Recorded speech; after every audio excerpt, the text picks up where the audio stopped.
time in Afghanistan. Last night, the United States military used a GBU-43 weapon in Afghanistan. The GBU-43 is a large, powerful, and accurately delivered weapon. We targeted a system of tunnels and caves that ISIS fighters used to move around freely, making it easier for them to target U.S. military advisors and Afghan forces in the area. The United States takes the fight against ISIS very seriously, and in order to defeat the group, we must deny them operational space, which we did. The United States took all precautions necessary to prevent civilian casualties and collateral damage as a result of the operation. Any further details, I would refer you to the Department of Defense on that.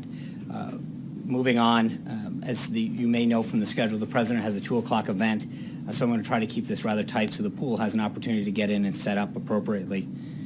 Earlier today, the President signed H.J. Res. 43, bringing the total number of Congressional Review Act legislation pieces that he's signed now to 13. This resolution that he signed today overturns a regulation that was put in place by the previous administration on their way out the door that would have taken away the right of states to set their own policies and priorities for Title X family planning programs. Our federal system was set up to allow states to address the unique needs of their own populations when possible, especially when it comes to programs as important as sensitive as family planning. With the bill signing, the President has restored respect to states' rights on this particular issue.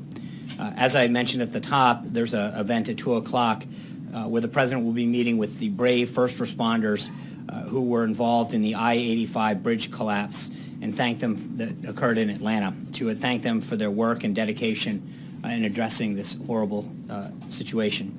The bridge collapsed during rush hour on March 30th, but due to the heroic efforts of Atlanta's first responders, some of whom will be here today, no lives were lost.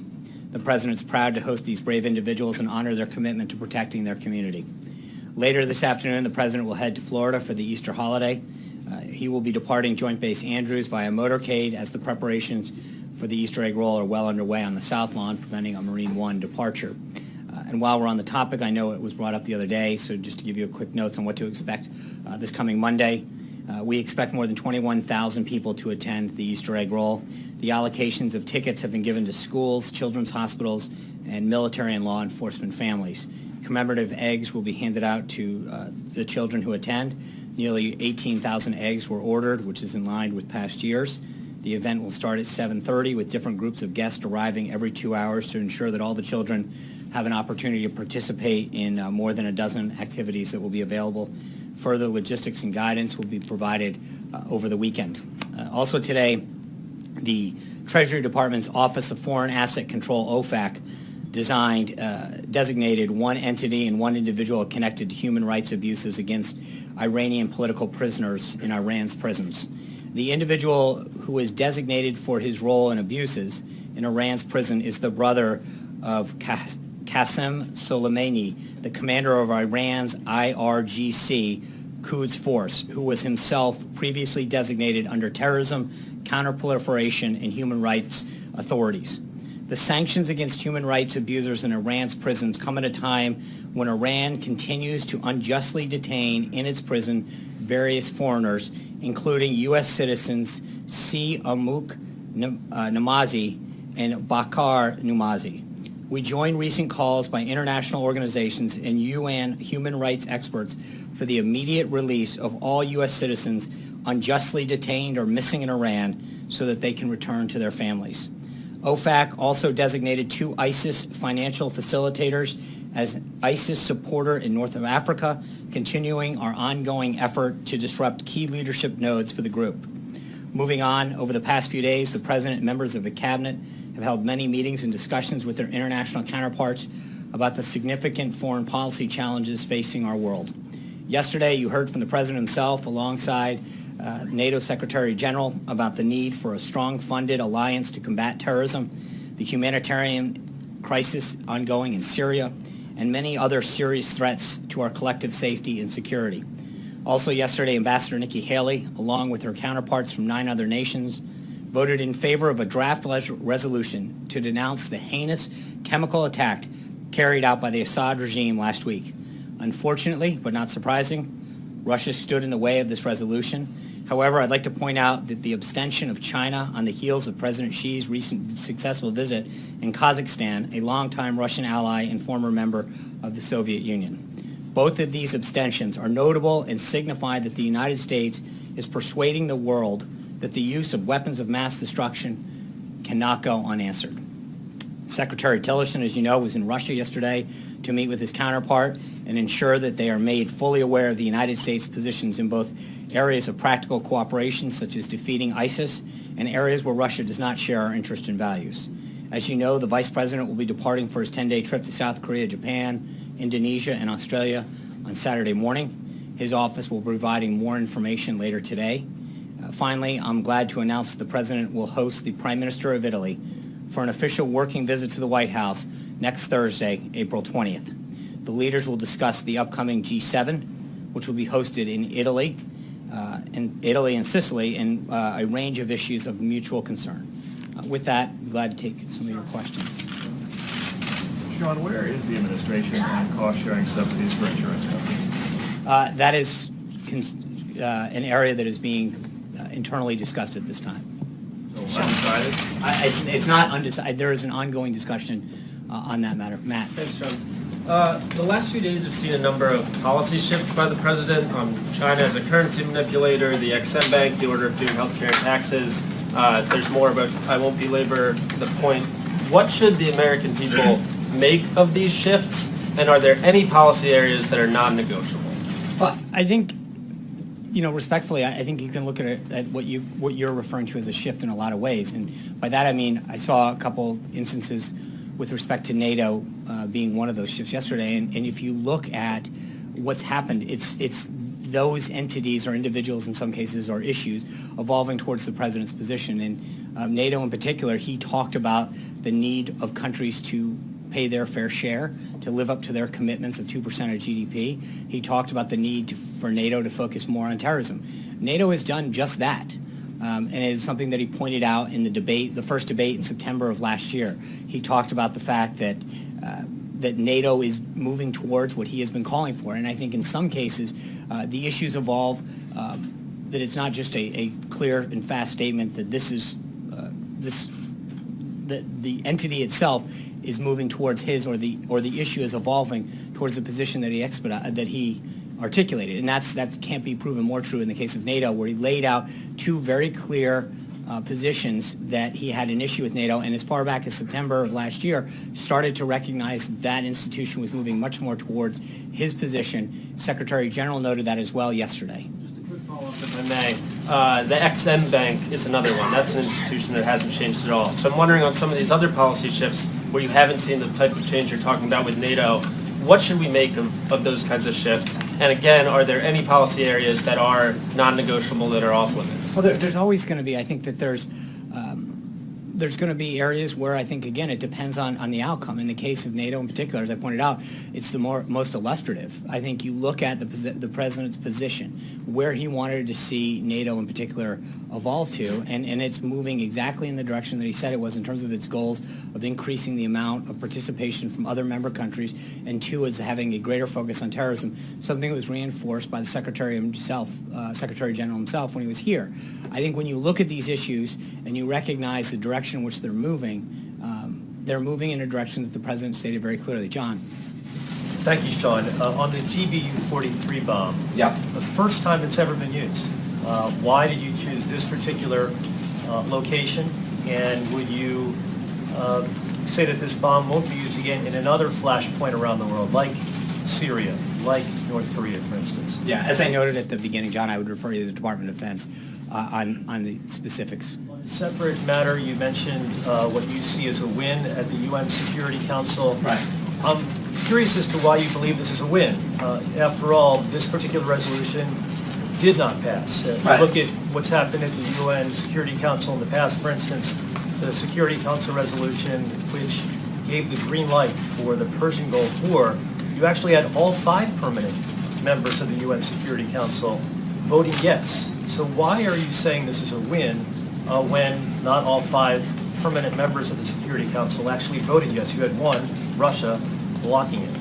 Well, I think it's very significant China's abstention in particular. I think Kazakhstan's another one in terms of its proximate location and history with Russia. You see a breakaway of Russia aligning itself with a position that is not only shared with the U.S. but the rest of the world. So that would be a natural position that they might have taken in the past. But secondly, I think China's abstention is a significant win for the president. He went down and had discussions with President Xi, and I think you all saw that, heard his remarks about how he walked through that, and I think it really shows the success of the trip, first and foremost, but secondly, it continues to show how Russia's isolated on this particular matter. That's important. So I think on a variety of fronts, it really was a huge win for the United States and for the persuasiveness of the president. John Gizzi. Yeah. Thank you, Sean.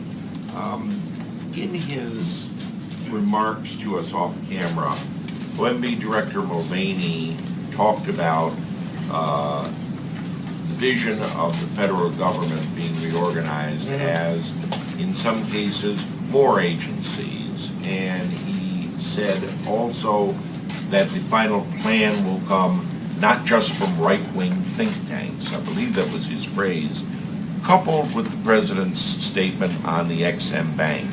Is he already receiving any criticism or voices of disappointment from small government conservatives who backed him strongly? I refer to groups such as Americans for Tax Reform or the Cato Institute. Well, I can't say that I've scanned every group's statements about this particular subject, but I can tell you that he's gotten a lot of very positive feedback, as well as Director Mulvaney, for their effort. As the director noted, you have a government that in large part has never been reorganized. It's just been added to. And when you look at the disparate number of agencies and programs that now flow throughout the government to do, in some cases, the very same thing, and are housed in a variety of agencies throughout the government, the question that you have to ask yourself is not only is the taxpayer getting the best bang for their buck, but are the people that those services are intended to be provided for getting the best services? So Director Mulvaney's effort at the president's direction to really look at how government is organized and operating, I think, is a very significant step. And I think one of the points that he noted is that this is something that should unite conservatives and liberals and Republicans and Democrats. Good government, an effective, efficient government, is something that really doesn't have an ideological home. I think it's something that we all can agree on, that the more that we can effectively deliver for the American citizen and deliver for the American taxpayer, effective and efficient government is something that we should all probably be in line with. Richard. Thank you, Sean. The U.S. ambassador at your Organization for the Prohibition of Chemical Weapons says that Syria uses chemical weapons abetted by Russia. Syria uses a weapon abetted by Russia's continuing efforts to bury the truth. Was the president offered proof of such truth-burying efforts by Russia? Was he offered Proofs of this, evidence that this is happening? Not that I'm aware of. No? I would like to know also, you've been putting in the same sentence Syria, Iran, and North Korea as failed state, Russia being not a failed state but part of this. Has it become to use an old expression, the axis of evil of this administration? I think it's important to note who Russia is on the side with right now and where they stand. I think it draws a huge contrast to show who's on what side of this argument in this crisis. And I think it's important to note the difference that who they're with. And that's, I think, a very notable thing. I'm not going to go any further than to say that. Very quick last question. With the National Hockey League playoffs just started, will the president cheer for the Rangers or the Caps?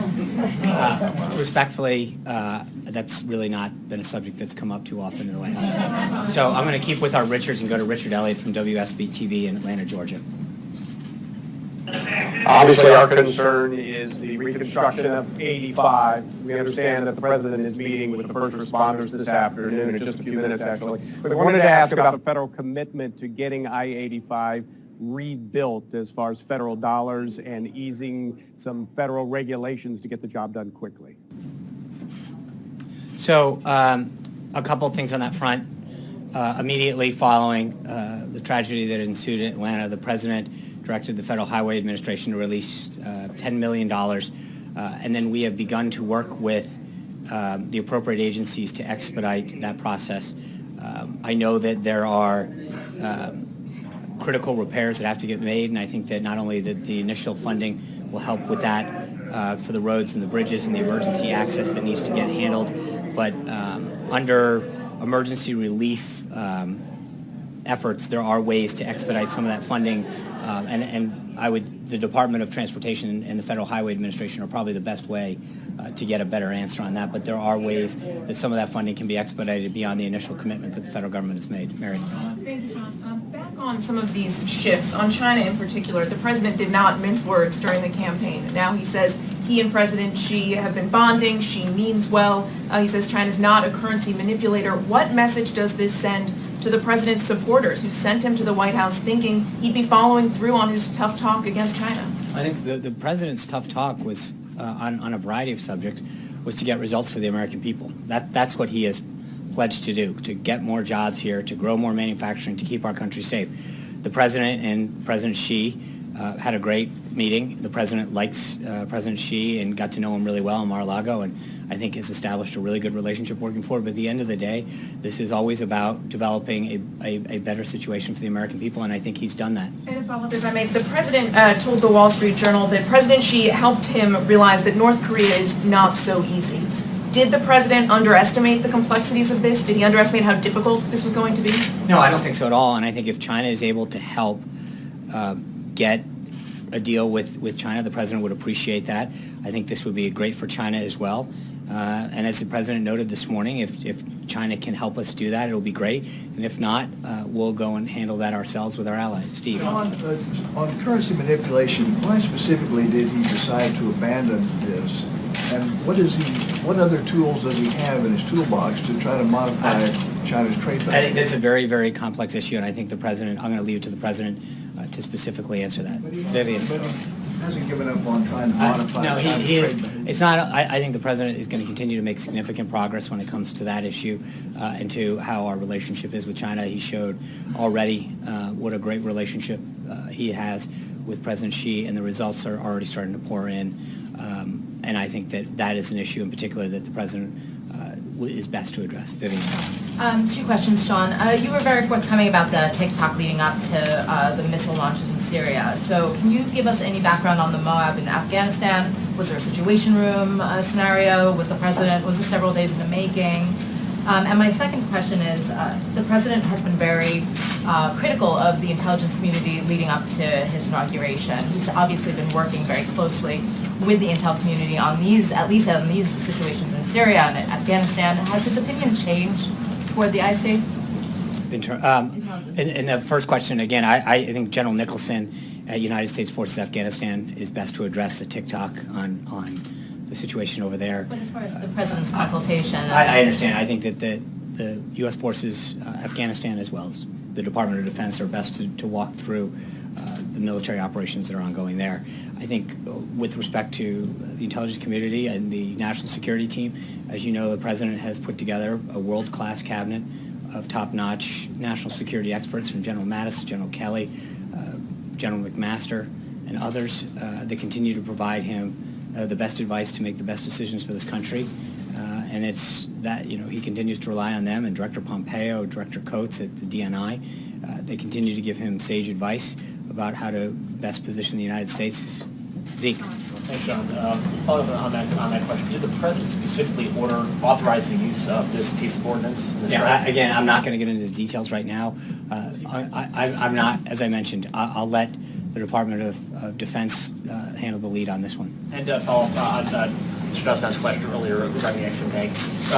You didn't answer specifically what has changed about the Ex-Im Bank that has led the president to reevaluate his previous... Let me get back to you on the Ex-Im Bank specifically. I think it's a very complex issue, and I would like to get back. Anita. 2 questions about the budget. Are you all prepared to hold things up? We've got a couple weeks left here.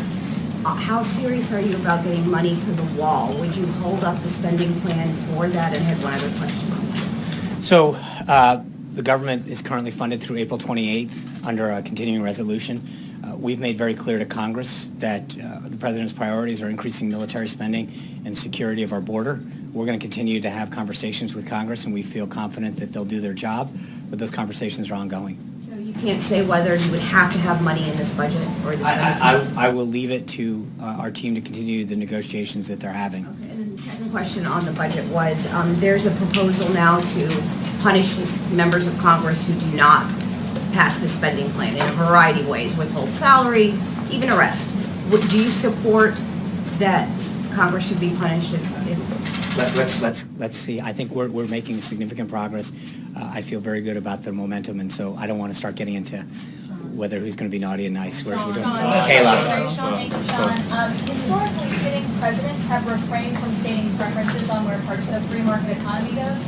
But yesterday, President Trump said he wants low interest rates, he wants a weaker dollar, and then the market followed his preferences. So given his criticism of other economies and their intervention, how do you characterize that response? I think the president has made it very clear from the beginning that he's going to do what he can to fight on behalf of American consumers and American businesses to make sure that we can help create a environment here in America where businesses grow and industries continue to hire and jobs can come back, and then middle income Americans can get some tax relief and keep more in their money and their hard-earned dollars. But traditionally, you have low interest rates when the economy is weak and needs help, and then they recover when the economy strengthens. So what was he trying to get at? I understand. I think what he is trying to do is, as you know, Kayla, through a lot of the coverage and a lot of the meetings that you guys have covered and seen here at the White House, the president is continuing to meet with business leaders and people who are creating jobs, union leaders, to find out what we can do. And the president has heard a lot and gotten a lot of feedback and already taken great steps to make sure that we can create a regulatory and tax environment